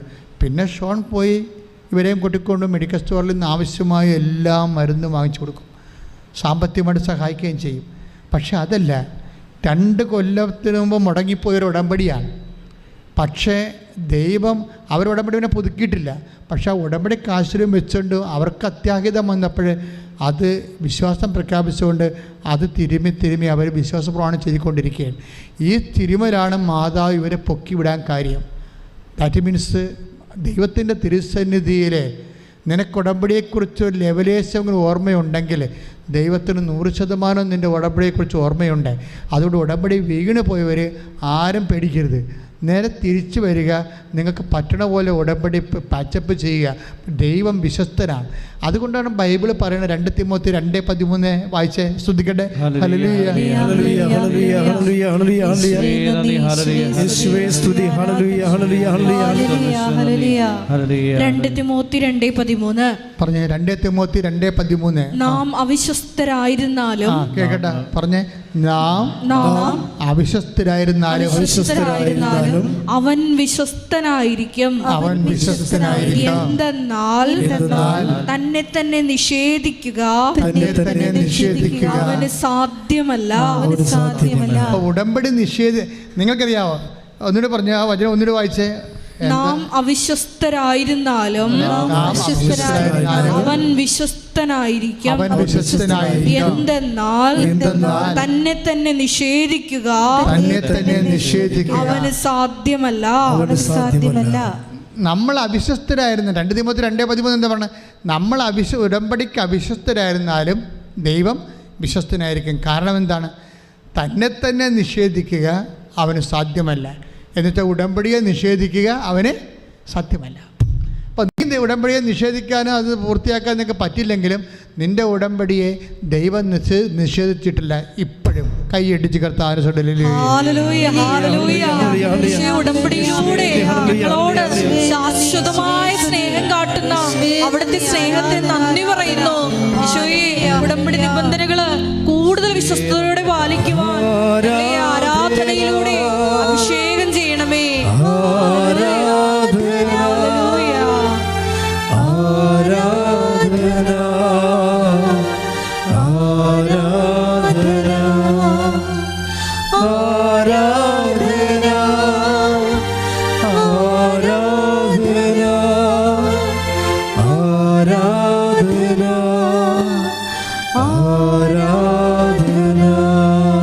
പരിശുദ്ധ പരമ ദിവ്യകാരുണ്യത്തിന് ഉടമ്പടിയുടെ ഉപ്പിനെ കുറിച്ചും ദൈവത്തെ അവകാശമായി കിട്ടുന്നതിനെക്കുറിച്ചും പറയുന്നത് സംഖ്യ 18:19. Take the word of God. സംഖ്യ 18:19.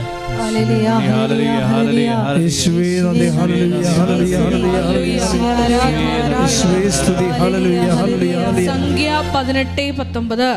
18:19. ഇസ്രായേൽ ജനം കർത്താവിന് നീരാജനമായി സമർപ്പിക്കുന്ന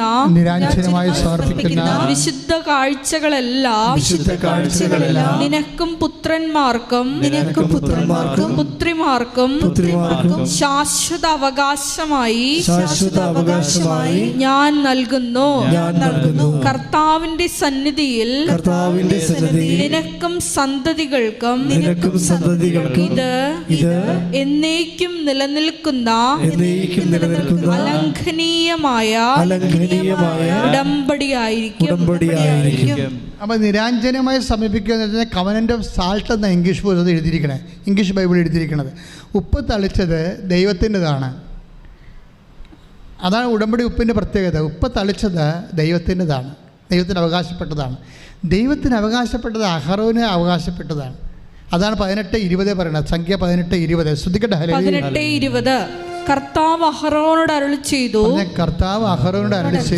ഇസ്രായേലിൽ നിനക്ക് ഭൂമി അവകാശമായി ലഭിക്കുകയില്ല. അവരെ പോലെ നിനക്ക് ഓഹരിയും ഉണ്ടായിരിക്കുകയില്ല. ഞാനാണ് നിന്റെ അവകാശവും ഓഹരിയും. എൻ്റെ മക്കളെ ഒന്ന് നോക്കിയേ. ഉപ്പ് പോണ പോക്കുണ്ടല്ലേ? അതായത് ഉപ്പ് പ്രയോഗിക്കുന്നവർ, നമ്മൾ വിശ്വാസ പ്രയോഗമാണ് നമ്മുടെ വിഷയം. ഉപ്പ് പ്രയോഗിക്കുന്നവർ എന്താ പറയണത്? കർത്താവാണ് എൻ്റെ അവകാശം, കർത്താവാണ് എൻ്റെ ഓഹരി. ദാറ്റ് മീൻസ് അത് തന്നെയാണ് നമ്മൾ പറയണത്. അത് തന്നെ, the Lord God is my portion and cup. നമ്മൾ സങ്കീർത്തനം വായിക്കത്തില്ലേ? സങ്കീർത്തനം 16:5 വായിച്ച ശ്രദ്ധിക്കട്ടെ.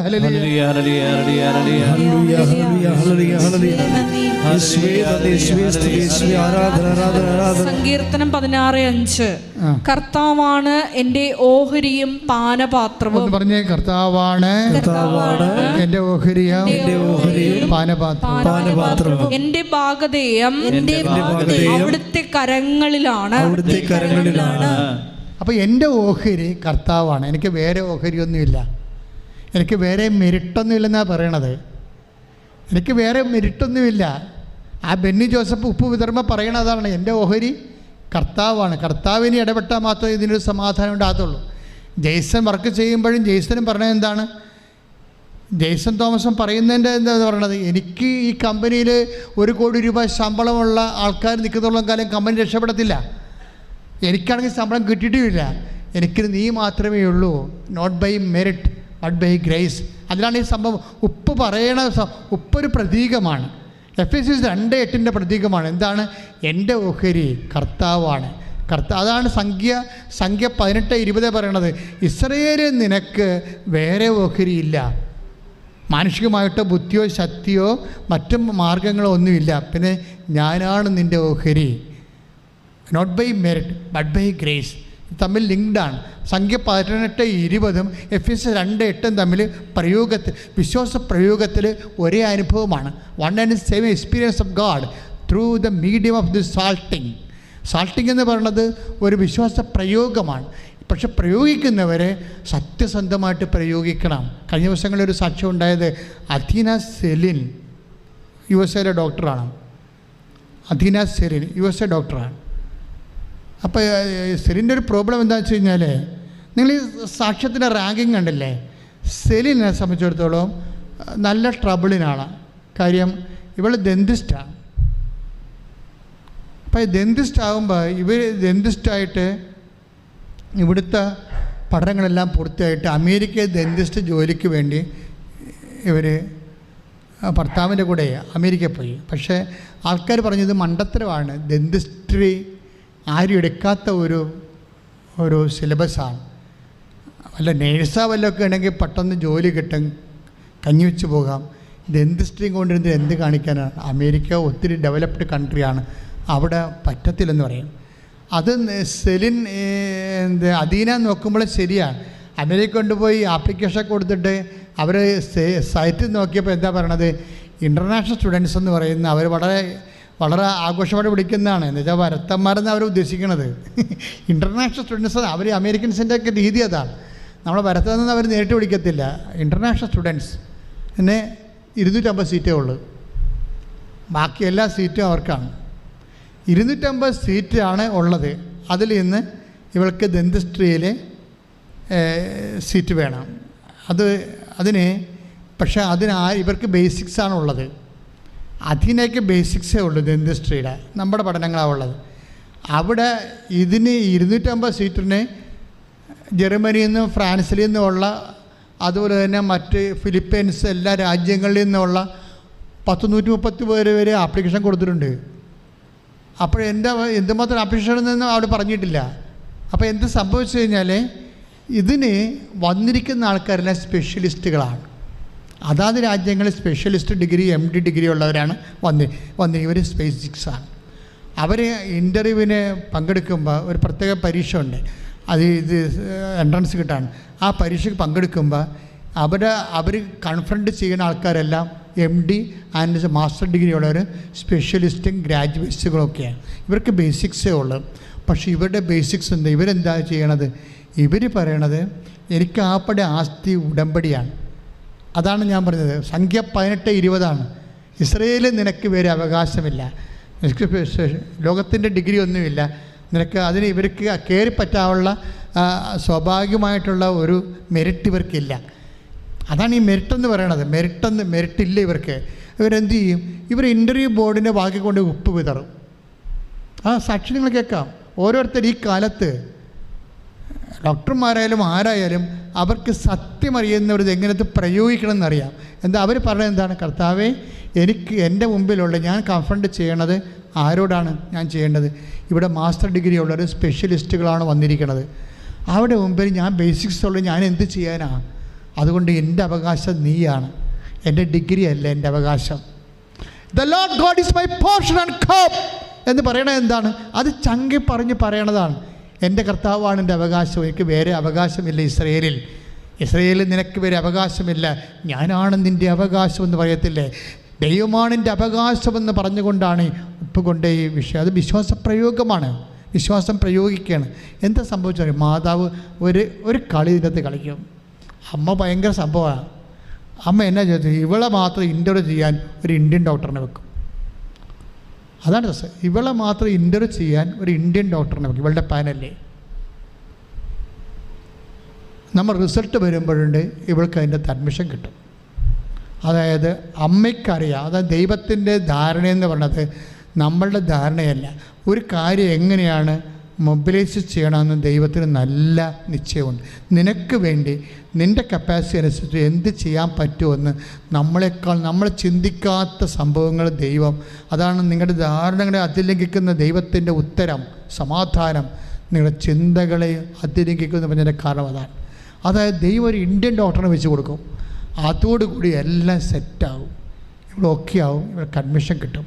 ദാറ്റ് മീൻസ് വിശ്വാസം പ്രയോഗിക്കുന്ന രീതികളും ആ വിശ്വാസം പ്രയോഗിക്കേണ്ട സമയത്ത് അതിനൊക്കെ എൻ്റെ മക്കളെ ഉടമ്പടി ഇപ്പം തന്നെ പഴയ ഉടമ്പടി പുസ്തകം 300 പേജാണ്. ഇനി ഇത് റിവൈസ് ചെയ്യണമെങ്കിൽ സെക്കൻഡ് വോളിയം 200 പേജ് വേറെ വരും. കാര്യം അത്ര കണ്ട് പഠിക്കേണ്ട സംഭവമാണിത്. കാര്യം നമ്മൾ ആ പുസ്തകം എഴുതുമ്പോൾ ഇത്രയും വലിയ ഹൈ പ്രൊഫൈലുള്ള ആൾക്കാരൊന്നും ഉടമ്പടി എടുത്തിട്ടില്ലായിരുന്നു. ഇന്ന് ഉടമ്പടിയിൽ ഹൈ പ്രൊഫൈലുള്ള ആൾക്കാർ ഉടമ്പടി പ്രയോഗിച്ചതിൻ്റെ അനുഭവശാസ്ത്രം നമ്മുടെ മുമ്പിലുണ്ട്. അതെങ്ങനെയാണ് ഇവർ പ്രയോഗിക്കണമെന്ന് നമുക്കറിയാം.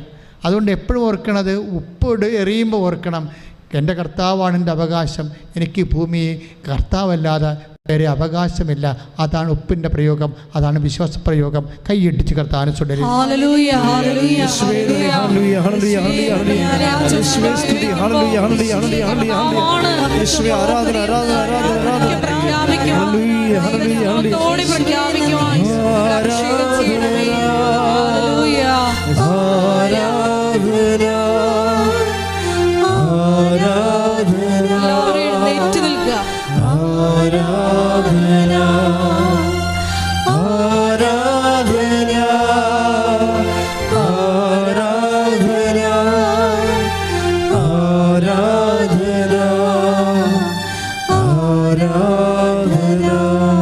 പരിശുദ്ധ പരമദിവ്യകാരുണ്യത്തിന്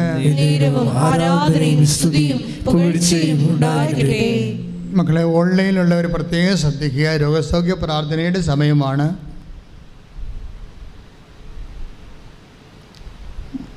ഹാളിലുള്ള തീർത്ഥാടന ഉടമ്പടിയായിട്ട് വന്നിട്ടുള്ളവരും ശ്രദ്ധിക്കുക. നിങ്ങൾക്ക് രോഗമുള്ള അച്ഛൻ പ്രാർത്ഥിക്കുന്ന സമയങ്ങളിൽ കർത്താവിൻ്റെ ശക്തി നിങ്ങളിലേക്ക് ആവശ്യിച്ച് നിങ്ങളെ സുഖപ്പെടുത്തുന്ന സമയമാണ്. അപ്പോൾ ശരീരത്തിൽ മാറി മാറി കൈകളെ വെച്ച് വിശ്വാസ പ്രമാണം ചൊല്ലിക്കൊണ്ടേ നിൽക്കണം.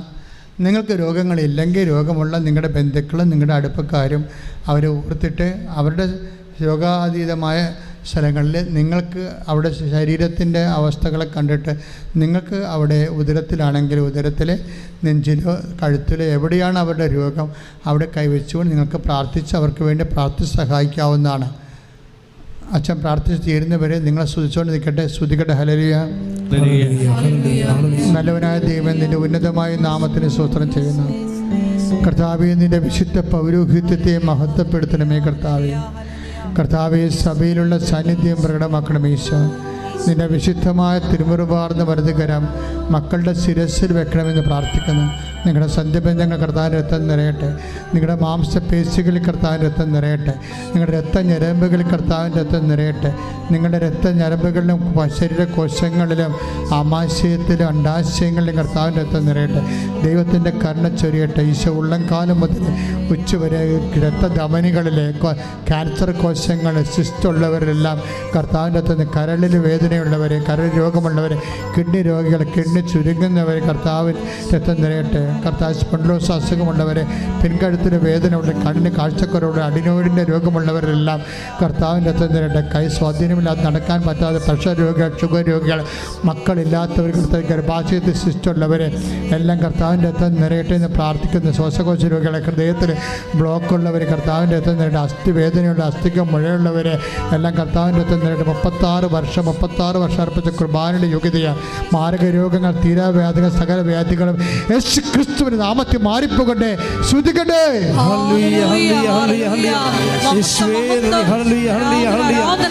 എല്ലാ രോഗികളെയും സമർപ്പിച്ച്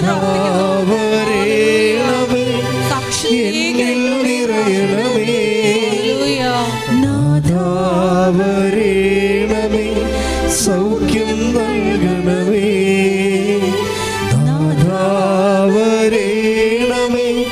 എന്നിൽ നിറയണമേ.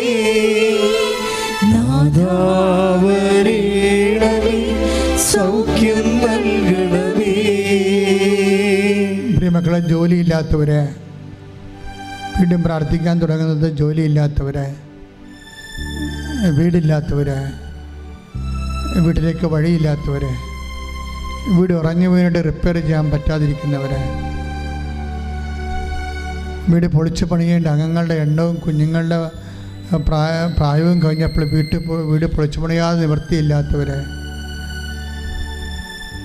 ഇതുപോലെ വെള്ളക്കയറ്റമുള്ള വീട്, ജീവിത സാഹചര്യങ്ങൾ, അവിടെ സമാധാനത്തെ പൊറുക്കാൻ പറ്റാത്ത അവസ്ഥകൾ, സാമ്പത്തികമായ കടങ്ങൾ, വരുമാന മാർഗമില്ലാത്തവരെ, കടങ്ങളും പലിശ കയറ്റവും, മറ്റ് അന്യാധീനപ്പെട്ടു പോയ സമ്പത്ത്, അതിനെൻ്റെ കയ്യിൽ നിന്ന് ഒരു കാരണവശാലും നഷ്ടപ്പെട്ട സമ്പത്ത് തിരിച്ചു കിട്ടാത്തവർ, അതുപോലെ തന്നെ വാടകയ്ക്ക് ഒഴിഞ്ഞു പോകാത്തവർ, വാടകയ്ക്ക് താമസിക്കുന്നവർ, അവരെല്ലാവരെയും സമർപ്പിച്ചുകൊണ്ട് പ്രാർത്ഥിക്കുകയാണ്. വീടില്ലാത്തവർ, ജോലിയില്ലാത്തവരെ, പരീക്ഷയ്ക്ക് റിസൾട്ട് പ്രതീക്ഷിക്കുന്നവരെ, പരീക്ഷ എഴുതാൻ പോകുന്നവരെ, പ്രൊഫഷണൽ പരീക്ഷയിലും അക്കാഡമിക് പരീക്ഷയിലും സ്കൂൾ പരീക്ഷയിലും റിസൾട്ട് പ്രതീക്ഷിക്കുന്നവർ, അവരെല്ലാം ഓർത്ത് പ്രാർത്ഥിക്കുന്ന കർത്താവെ, വിദേശത്ത് പോകാൻ ഉദ്ദേശിക്കുന്നവർ, തിരിച്ചു വരാൻ ഉദ്ദേശിക്കുന്നവർ, അവർക്ക് വർഷങ്ങളായി വിദേശ ജയിലിൽ കിടക്കുന്നവരെ, ജോലിയില്ലാത്ത വിദേശത്ത് കുടുങ്ങിപ്പോയവരെ, വിസയിൽ തട്ടിപ്പിരിപ്പെട്ടിരിക്കുന്നവർ, പണം നഷ്ടപ്പെട്ടു പോയവർ, സാങ്കേതിക രേഖയില്ലാത്തവർ, പഠനം നിന്ന് പോയവർ, യുക്രൈൻ ഉൾപ്പെടെയുള്ള രാജ്യങ്ങളിൽ പഠിക്കാൻ പോയവർക്ക് പഠനം നിന്ന് പോയവർ, മറ്റു രാജ്യങ്ങളിൽ പോകാൻ വേണ്ടി പരിശ്രമിച്ചുകൊണ്ടിരിക്കുന്നവർ, ജോലിക്ക് വേണ്ടി പരിശ്രമിച്ചുകൊണ്ടിരിക്കുന്നവർ, രാജ്യങ്ങൾ മാറാൻ വേണ്ടി പരിശ്രമിച്ചുകൊണ്ടിരിക്കുന്നവർ, പല രേഖകൾ കിട്ടാത്തവർ, മക്കളില്ലാത്തവർ, വിവാഹം ഒത്തുവരാത്തവർ, കർത്താവ് വരുമാന മാർഗമില്ലാത്തവർ, എല്ലാവരും സമർപ്പിച്ച് പ്രാർത്ഥിക്കുന്ന, വിവാഹ മോചനം നേടാൻ വേണ്ടി കേസ് പറഞ്ഞുകൊണ്ടിരിക്കുന്നവർ, എല്ലാം ദൈവികമായ തീരുമാനം ഉണ്ടാകാൻ വേണ്ടി സമർപ്പിച്ച് പ്രാർത്ഥിക്കുന്നു. ശ്രദ്ധിക്കട്ടെ. Lord Jesus Christ, pour out your spirit, touch with the fire finger, soak with the precious blood. എൻ്റെ കർത്താവിൻ്റെ ഉന്നതമായ നാമത്തിൽ സഭയുടെ അധികാരത്തിൽ കുറിച്ചിൻ്റെ അടയാളത്തിൽ ദൈവിക നാമത്തിൽ നിന്റെ തടസ്സങ്ങളും ദോഷങ്ങളും ഈശോനാമത്തിൽ ബന്ധിക്കുന്നു. ശ്രദ്ധിക്കട്ടെ.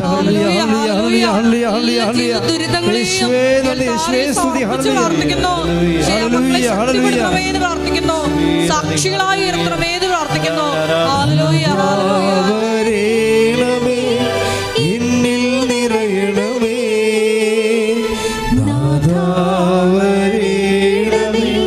സൗഖ്യം നൽകണമേ, നാദാവരേണമേ, എന്നിൽ നിറയണമേ, നാദാവരേണമേ, സൗഖ്യം നൽകണമേ.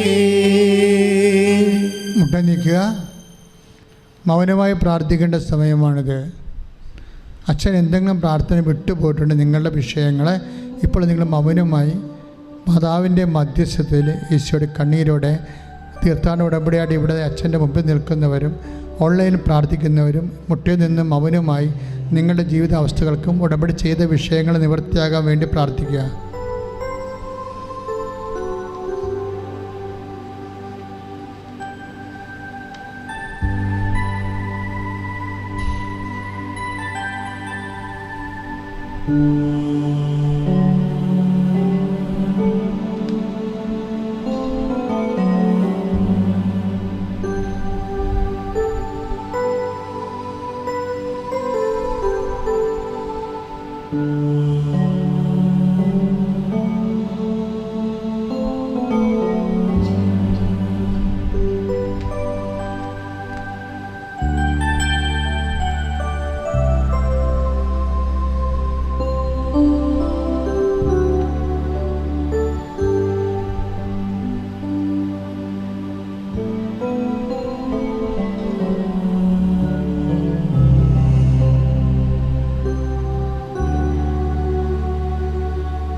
ഒരു നിമിഷം മൗനമായിട്ട് നമ്മൾ ഉടമ്പടിയിൽ വെച്ചിരിക്കുന്ന, ഉടമ്പടി പുതുക്കി സമർപ്പിച്ചിട്ടുള്ള എല്ലാ വിഷയങ്ങളും പരിശുദ്ധ മാതാവിൻ്റെ മധ്യസ്ഥയിൽ ദിവ്യകാരുണ്യ സന്നിധിയിൽ സമർപ്പിച്ച് പ്രാർത്ഥിക്കാം.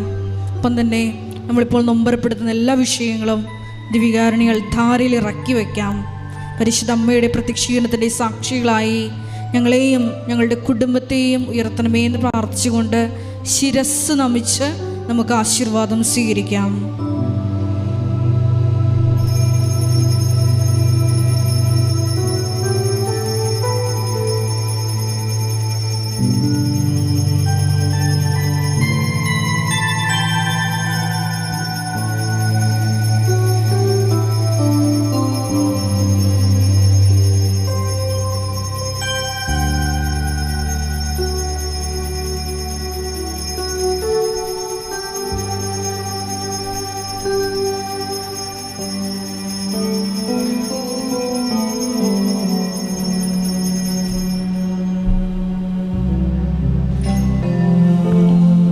പരിശുദ്ധ പരമമാ ദിവ്യകാരുണ്യമേ,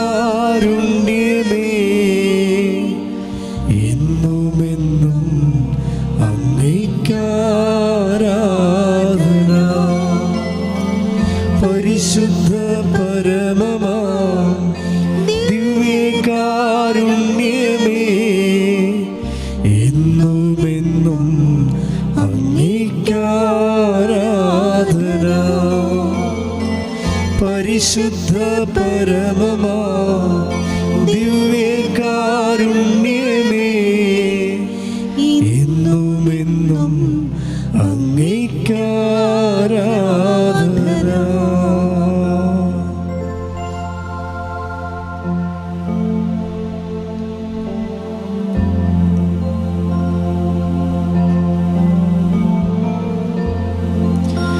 ആവേ ആവേ